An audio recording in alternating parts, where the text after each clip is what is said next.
Pak Jokowi sudah tidak punya harga diri lagi karena yang dia pikirkan hanya anaknya, bukan rakyat Indonesia, bukan demokrasi di Indonesia. Jadi dari dulu Pak Jokowi yang kita lihat sebagai orang yang patut untuk kita hormati, tapi ngelihat dari langkah-langkah politik hari ini di mana Pak Jokowi selalu mengikuti kemanapun Ganjar belusukan atau kemanapun Pak Ganjar berkampanye, itu menunjukkan bahwa cara-caranya sudah tidak fair lagi. Ya karena apa yang dilakukan Pak Jokowi hari ini itu jelas untuk mengimbangi Pak Ganjar. Karena dia tahu Prabowo tidak mampu untuk itu. Prabowo tidak mampu untuk jalan atau ketemu dengan masyarakat, dengan warga seperti yang dilakukan oleh Pak Ganjar. Makanya kemudian itu ditutupi oleh Pak Jokowi. Jadi Pak Ganjar ke Surabaya, Jokowi ke Surabaya. Pak Ganjar ke Mojokerto, Pak Jokowi ke Mojokerto juga. Jadi itu adalah bagian atau upaya Pak Jokowi untuk menghentikan langkah Pak Ganjar. Nah, ini adalah satu cerita atau strategi politik yang sangat-sangat tidak fair. Kalau mau fair seharusnya ya biarkan Prabowo yang melakukan atau minimal Gibran yang melakukan itu. Tapi nampaknya itu tidak mampu untuk dilakukan oleh Prabowo dan Gibran sekalipun untuk mengimbangi langkah atau belusukan atau kampanye Pak Ganjar dan Mahfud MD. Dan selain itu, kecurangan dan pengerahan kepada oknum aparat dan pejabat itu juga sudah ada di depan mata kita. Mulai dari pemasangan baliho sampai rekamannya juga pun masih ada gitu. Sehingga pengerahan dan upaya-upaya melakukan segala cara untuk memenangkan putra mahkota itu adalah sebuah cerita tragis demokrasi di Indonesia. Maka kalau kemudian para menteri bersiap untuk mengundurkan diri, bagi saya ini adalah bagian dari tanggung jawab moral mereka kepada sejarah demokrasi di Indonesia. Oke, kembali lagi di channel MD 2045. Salam inspirasi, salam NKRI, harga mati. Teman-teman mungkin sudah mendengarkan sedikit edukasi dari saudara kita Ahli Purrahman mengenai tindakan cawe-cawe Pak Jokowi pada saat ini. Tentunya masyarakat akan berasumsi ketika Pak Jokowi melakukan pembagian bansos yang berdekatan kepada baliho Gibran Rakabuming Raka. Tentunya tidak salah bahwa masyarakat berasumsi seperti itu. Karena masyarakat akan berpikir ketika Pak Jokowi pembagian bansos atau kaos tersebut berdekatan kepada baliho Gibran, tentunya dikirai bahwa itu adalah salah satu penarik audiens untuk memilih Prabowo Gibran Rakabuming Raka. Tentunya teman, kita bisa lihat cawe-cawe Pak Jokowi pada saat ini semakin terbuka di publik. Banyak tokoh-tokoh mengkritik Pak Jokowi Dodo soal tindakan yang dilakukan untuk memenangkan Gibran Rakabuming Raka. Kalau dibilang netral, tentunya tidak netral lagi. Gak mungkin seorang ayah netral melihat anaknya ikut peran sebagai kontestasi dalam Pilpres tahun 2024 ini. Bisa kita lihat ya teman. Jadi bisa kita ketahui apa yang terjadi sekarang dan pada saat ini. Teman-teman, sebentar lagi akan diadakan pemilu umum pada tanggal 14 Februari 2024 ini.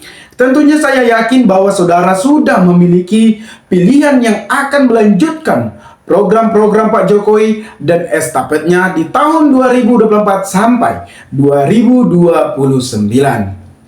Jadi saya harap teman-teman sebelum kita memilih pemimpin, tentunya kita lihat dulu karakternya, kita lihat dulu latar belakangnya. Apakah latar belakangnya mempunyai kekacauan atau kegaduhan atau tidak beres dalam kepemimpinannya sebagai dalam dirinya tersebut, atau sebagai pernah menjabat sebagai kepala daerah, menjabat sebagai kepala keprovinsian. Tentunya kita lihat dulu rekam jejak dari 3 calon ini. Jadi kembali lagi kita pembahasan mengenai pernyataan dari Ali Purrahman. Ali Purrahman membahas mengenai cawe-cawe Pak Joko Widodo saat ini. Semakin terbuka, semakin diketahui publik. Ada ilustrasi teman-teman, ketika kita membuka usaha, siapa yang pertama mendukung kita pembukaan usaha tersebut? Pasti keluarga. Sama dengan halnya, si Gibran maju sebagai wakil dari Prabowo Subianto yang ikut berkompetensi pada tahun 2024 ini. Tidak mungkin seorang ayah tidak mendukung. Dari awal juga sudah kita tahu bahwa Gibran sebelumnya tidak mencukupi usia bisa lolos. Kalau bukan adanya permainan tersebut, mungkin apakah bisa lolos? Banyak anak muda yang terhalangnya untuk maju karena tidak ada kendaraan. Dengan mulusnya Gibran Rakabuming sehingga diberikan karpet merah sehingga bisa sebagai wakil dari Prabowo Subianto dalam kontestasi Pilpres tahun 2024 ini. Saya agak heran ketika kita membahas sedikit mengenai persoalan Kaisang. Saya heran mengenai Kaisang, yang dimana Kaisang ini kan sebelumnya sebagai pengusaha, kalau tidak salah sebagai pengusaha keripik. Saya heran ketika Kaisang menjadi ketua PSI. Yang kita tahu bahwa Kaisang ini belum berpengalaman dalam tata politik. Tetapi dengan mulusnya Kaisang bisa menjadi ketua umum PSI. Saya heran dengan tindakan hal tersebut. Apakah ada permainan sehingga Gibran dan bisa ikut kontestasi juga? Saya heran. Dan Kaisang sebagai ketua umum PSI juga saya heran. Kita bisa lihat teman-teman, ketika kita melamar salah satu PT, awalnya kita kan interview, baru kita masuk ke dalam training, baru pengangkatan karyawan tetap. Ini menjadi ketua. Apakah kita mendaftarkan ke PT salah satu PT BUMN? Apakah kita menjadi manajer? Tentunya kita harus tahap ke tahap dulu. Sama dengannya Gibran. Ketika kita ingin mencalonkan diri, harusnya kan melewati tahap by step. Ya tidak masalah saja sih sebenarnya Gibran ikut dalam kontestasi Pilpres di tahun 2024 ini. Asalkan sesuai dengan prosedur yang sudah ditetapkan konstitusi dari awal.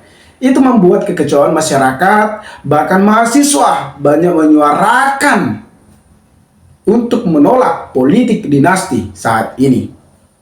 Berbagai universitas mendemo untuk membatalkan Gibran sebagai cawapresnya Prabowo Subianto. Menurut saya kalau misalnya sabar Gibran Rakabuming Raka ini tidak ikut dalam kontestasi pada tahun ini, mungkin tahun-tahun yang akan datang ya saya sendiri akan mendukung Gibran Rakabuming. Tetapi untuk saat ini kan saya akan berpikir, menurut saya sih bagus anak muda itu sebagai pemimpin. Tetapi kalau awalnya sudah bermasalah, itu bukan anak muda. Anak muda itu harus memiliki karakter yang bagus. Karakter yang menaati aturan-aturan dalam tata-tata politik pada saat ini. Inilah dunia politik teman-teman. Kadang teman jadi lawan, kadang lawan menjadi teman. Jadi jangan heran, ini dunia politik. Jadi kita harus mengetahui apa yang terjadi pada saat ini. Teman-teman harus lebih paham dunia politik ini. Mungkin banyak yang lebih pintar di sana-sana, tetapi mereka terhalangnya kendaraan dengan tertutupnya menyuarakan kebenaran. Banyak yang terjadi teman-teman seperti itu. Menurut teman-teman, apakah Pak Jokowi akan netral pada Pilpres di tahun 2024 ini? Tentu, kalau menurut saya tidak, karena Gibran ikut dalam kontestasi Pilpres tahun 2024 ini sebagai anak Pak Joko Widodo. Saya tidak lupa untuk menyuarakan selalu kinerja Pak Jokowi yang benar selama ini. Saya salut dengan Pak Jokowi dengan hatinya baik untuk melayani rakyat. Itulah saya untuk merindukan ada seperti Pak Jokowi dalam di tahun 2024 ini sampai 2029 ini. Saya tidak menyalahkan Pak Joko Widodo, tapi saya menyelamatkan Pak Jokowi. Apa yang dilakukan pada saat ini adalah tindakan yang tidak sesuai dengan reformasi. Rusaknya reformasi saat ini membuat kekecewaan masyarakat. Kadang anak muda juga sedih melihat apa tindakan yang dilakukan.